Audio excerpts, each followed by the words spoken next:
Hello students, હું છું Savaliya sir અને આપણે આ લઘુગુણક વિશેની પાયાની માહિતી માટેના બીજા લેક્ચરમાં મળી રહ્યા છીએ. ફર્સ્ટ લેક્ચરમાં આપણે એવું જાણ્યું કે લઘુગુણક એ ઘાત સંખ્યાનો જ એક પ્રકાર છે. એ સિવાય આપણે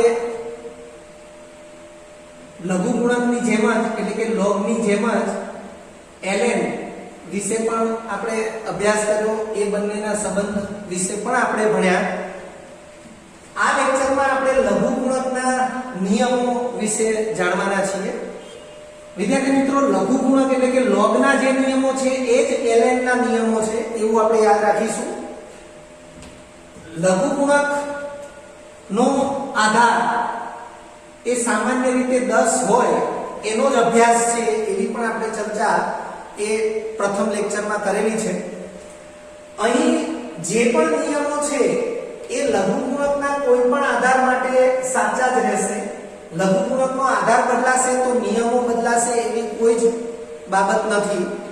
સો ધેટ સૌથી પહેલા નિયમની અહીં આપણે ચર્ચા કરીએ.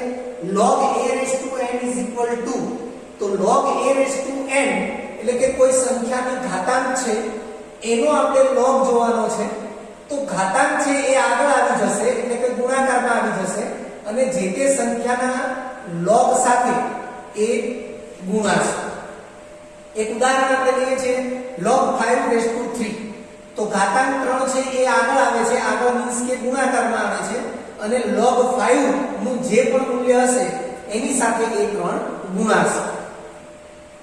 એવી રીતે બીજો નિયમ છે log a base a. વિદ્યાર્થી મિત્રો, આપણે લઘુગુણકને કેવી રીતે વંચાય એની ચર્ચા પણ પ્રથમ લેક્ચરમાં કરેલી.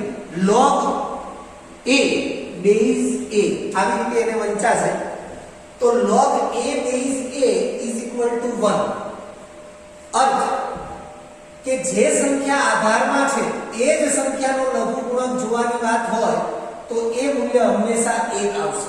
ફરીથી, જે સંખ્યા આધારમાં છે, લઘુગુણકનો આધાર જે સંખ્યા છે એ જ સંખ્યાનો log એટલે કે લઘુગુણક મૂલ્ય હંમેશા 1 આવશે. જેમ કે આપણે અહીં બે ઉદાહરણ છે log 10 base 10 is equal to 1, log 5 base 5 is equal to 1. આપણે ઘાત સંખ્યાના સંદર્ભમાં જો સમજવું હોય તો એને આવી રીતે સમજાય. આપણે આવું કંઈક જાણીએ છીએ કે હંમેશા 5 ની 1 ઘાત કરીએ તો પણ જવાબ 5 જ આવશે. હવે આ જ બાબતને હું લોગમાં કન્વર્ટ કરીશ તો આવું થશે. આ સંખ્યા જે છે એનો log જોવાનો એટલે હું લખીશ log 5. આ સંખ્યા આધારમાં આવશે base 5 અને ઘાતાંક છે એ એના જવાબ તરીકે આવશે. ફર્સ્ટ લેક્ચરને આપણે રિપીટ કરી લેશું તો આપણને ખ્યાલ આવશે. હવે જો log 5 base 5 વિચારવામાં આવે તો એનો જવાબ 1 જ આવશે. એ જ રીતે હું 10 ની 1 ઘાત લખું તો જવાબ 10 જ આવશે. હવે એને જો હું લઘુગુણકમાં કન્વર્ટ કરું તો આવું થશે. log 10 આ જે સંખ્યા છે એનો log લેવાનો થશે અને આ જે સંખ્યા છે એ આધારમાં આવશે એટલે log 10 base 10 આ જવાબ તરીકે ઘાતાંક આવશે 1. તો આપણે કહી શકીએ કે જે સંખ્યાનો log જોઈએ એ જ સંખ્યા આધાર હોય અથવા જે સંખ્યાનો આધાર હોય એનો જ log જોવામાં આવે તો જવાબ હંમેશા 1 આવશે. એના ઉદાહરણ છે. ત્રીજા નંબરે log 1 is equal to 0. આને પણ આપણે સમજી શકીએ છીએ. હું કોઈ પણ સંખ્યા છે, દાખલા તરીકે 5 ની 0 ઘાત કરું તો મને જવાબ 1 મળશે. મેથ્સનો આ જે નિયમ છે એને આપણે લઘુગુણકમાં કન્વર્ટ કરીએ તો log 1 base 5 is equal to 0. એવી રીતે હું 10 ની 0 ઘાત કરીશ તો પણ મને જવાબ 1 મળશે. તો એ જ બાબતને હું logમાં કન્વર્ટ કરું તો log 1 base 10 is equal to 0. એટલે કોઈ પણ આધાર હોય, 10 હોય, 5 હોય, 7 હોય, 8 હોય, કોઈ પણ આધાર પર હંમેશા log 1 ની વેલ્યુ શૂન્ય મળશે. ચોથા નંબરે log a into b એટલે કે બે સંખ્યાનો ગુણાકાર એનો log જોવાનો હોય તો બંને સંખ્યાના log નો સરવાળો થશે. એટલે સંખ્યાનો ગુણાકાર તો log નો સરવાળો. log a into b is equal to log a plus log b. આપણે ઉદાહરણથી સમજીએ.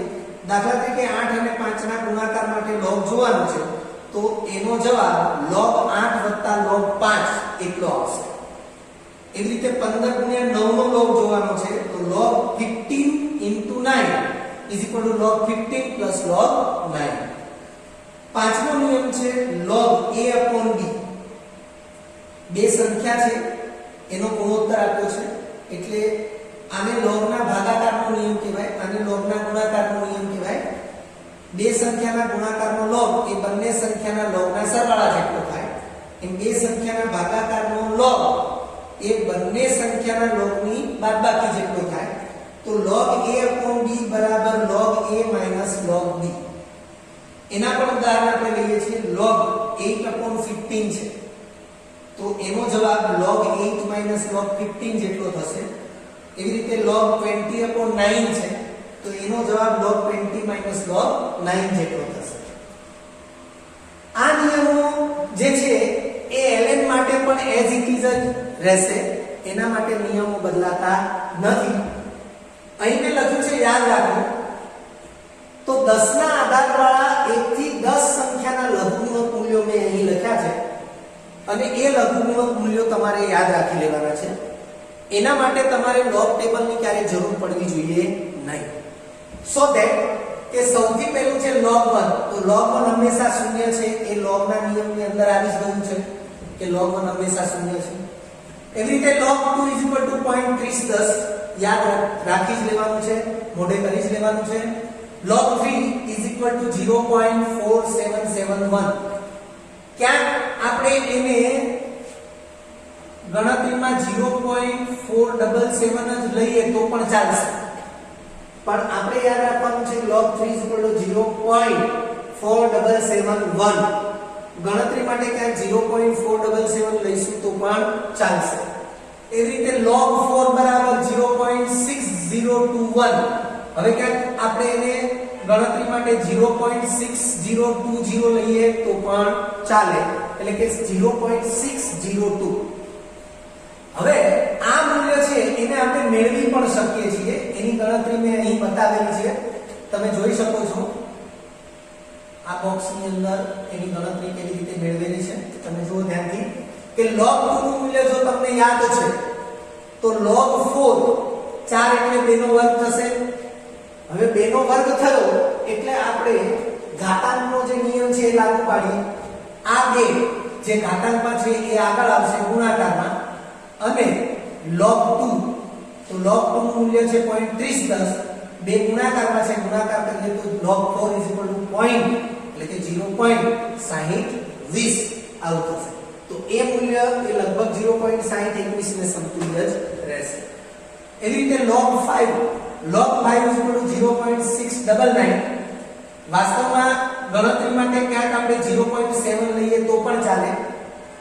આ મૂલ્ય એ વાસ્તવમાં 0.6989 આવે છે આ મૂલ્ય.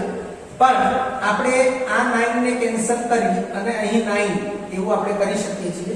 સો ધેટ કે log 5 નું મૂલ્ય 0.699 અને એ 0.699 છે એને ગણતરી માટે આપણે 0.7 તરીકે પણ લઈ શકીએ છીએ. એ પછી છે log 6 ની વેલ્યુ 0.7781 પણ એનું મૂલ્ય આપણે આ પ્રમાણે ગણતરીથી પણ મેળવી શકીએ છીએ, જેને મેં બ્લુ બોક્સની અંદર બતાવેલું છે. તમે જોઈ શકો છો log 6 બરાબર log 2 into 3. 2 ગુણ્યા 3 એટલે 2 તરી 6. હવે 2 ગુણ્યા 3 છે તો log નો ગુણાકારનો નિયમ log a into b બરાબર log a plus log b. તો એ પ્રમાણે આપણે વિચારીએ તો log 2 plus log 3 એવું થશે. log 2 ની વેલ્યુ તો log 2 ની વેલ્યુ આપણે યાદ રાખી લેવાની છે 0.3010 અને log 3 ની વેલ્યુ તો એ પણ આપણે યાદ રાખી લેવાની છે 0.4771. સરવાળો કરીએ તો log 6 બરાબર 0.7781 મળે છે. હવે આ 0.7781 એના બદલે તમે 0.778 આટલું મૂલ્ય પણ વિચારી શકો છો. એવી રીતે log 7 બરાબર 0.8451. હવે ગણતરી માટે આ મૂલ્ય એ 0.84 પણ લઈ શકાય, એટલે આ 50 પણ લઈ શકાય, પણ 0.845 પણ લઈ શકાય. આવા જે ઓડ છે જેમ કે log 5 છે, log 7 છે, log 3, log 2, આવા જે મૂલ્યો છે કે જેના અવયવ નથી પડી શકતા એના log તમારે ખાસ યાદ રાખી લેવાના રહેશે. log 4 તો log 4 તો એના અવયવ 2 * 2 અથવા 2 નો વર્ગ એના આધારે પણ મેળવી શકાશે. log 6 તો એના અવયવ 2 * 3 એના આધારે પણ તમે એનું log નું મૂલ્ય મેળવી શકશો. એવી રીતે છે log 8. log 8 બરાબર 0.9031, જેને આપણે 0.93 અથવા 0.903 એ રીતે પણ યાદ રાખી શકીએ. પરંતુ એ મૂલ્ય આપણે ગણતરીથી મેળવી શકીએ છીએ. તમે જોઈ શકો છો આ વાદળી બોક્સની અંદર એ મૂલ્ય આપણે મેળવેલું બતાવ્યું છે કે log 8, તો log 8 એટલે 2 ની 3 ઘાત થશે અને આ 2 ની જે 3 ઘાત છે એમાં ઘાતાંક 3 ને આગળ લઈએ, ઘાતાંકનો નિયમ n ઘાતાંક આગળ આવી અને log a ના મૂલ્ય સાથે ગુણાશે એટલે 3 * log 2, log 2 નું મૂલ્ય 0.3010 ગુણાકાર કરીએ એટલે 0.9030, જે આ મૂલ્યને સમકક્ષ મૂલ્ય છે. આપણે અહીંયા 0.903 પણ લખી શકીએ. એવી રીતે log 9 નું મૂલ્ય છે 0.9542, પણ log 9 નું મૂલ્ય આપણે ગણતરીથી મેળવવું હોય તો પણ મેળવી શકીએ છીએ, જેને આપણે અહીં વાદળી બોક્સની અંદર દર્શાવેલું છે.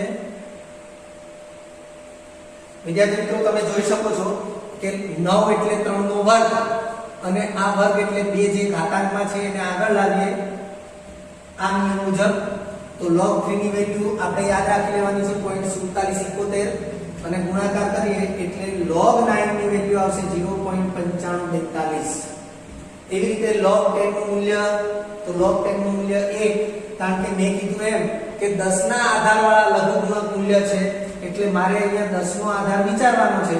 તો જે સંખ્યાનો log જોઈ રહ્યા છીએ એ જ સંખ્યા આધારમાં છે તો આપણે એનું મૂલ્ય આ નિયમ પ્રમાણે હંમેશા 1 આવશે એટલે log 10 નું મૂલ્ય 1 થશે. વિદ્યાર્થી મિત્રો આ લેક્ચરની અંદર જેટલી માહિતી આપવામાં આવી છે, પહેલા લેક્ચરની અંદર પણ જેટલી માહિતી આપવામાં આવી હતી, આ માહિતીને ખાસ યાદ રાખવાની છે. આ માહિતીને ખાસ મોઢે કરી લેવાની છે. અહીંયા યાદ રાખો એવું લખેલું જ છે એટલે યાદ રાખી જ લેવાની છે. ત્રીજા લેક્ચરની અંદર આપણે કેટલીક સંખ્યાઓ ના લઘુગુણક વિશેની માહિતી મેળવીશું. આપણે સામાન્ય કોઈ દાખલાઓની ગણતરી દરમિયાન જ્યારે logનો ઉપયોગ થતો હોય તો એ દાખલાઓની ગણતરી દરમિયાન આ નિયમો અને આ 1 થી 10 ના લઘુગુણકના જે મૂલ્યો છે એને કેવી રીતે આપણે એપ્લાય કરીએ, બરોબર છે, એ બધી જ વસ્તુ આપણે આના પછીના લેક્ચરમાં શીખીશું. વિદ્યાર્થી મિત્રો, જો તમને આ વિડીયો લેક્ચર ગમ્યો હોય તો લાઇક આપજો, શેર કરજો અને સબસ્ક્રાઇબ પણ કરજો. અગાઉના લેક્ચરનું રિવિઝન અને પાઠ્યપુસ્તકનું વાંચન કરતા રહેજો. આ લેક્ચર અંગે કોઈ પણ ડિફિકલ્ટી હોય તો મને વોટ્સઅપ કરી શકાય. આભાર. ફરી મળીશું નવા વિડીયો લેક્ચરમાં.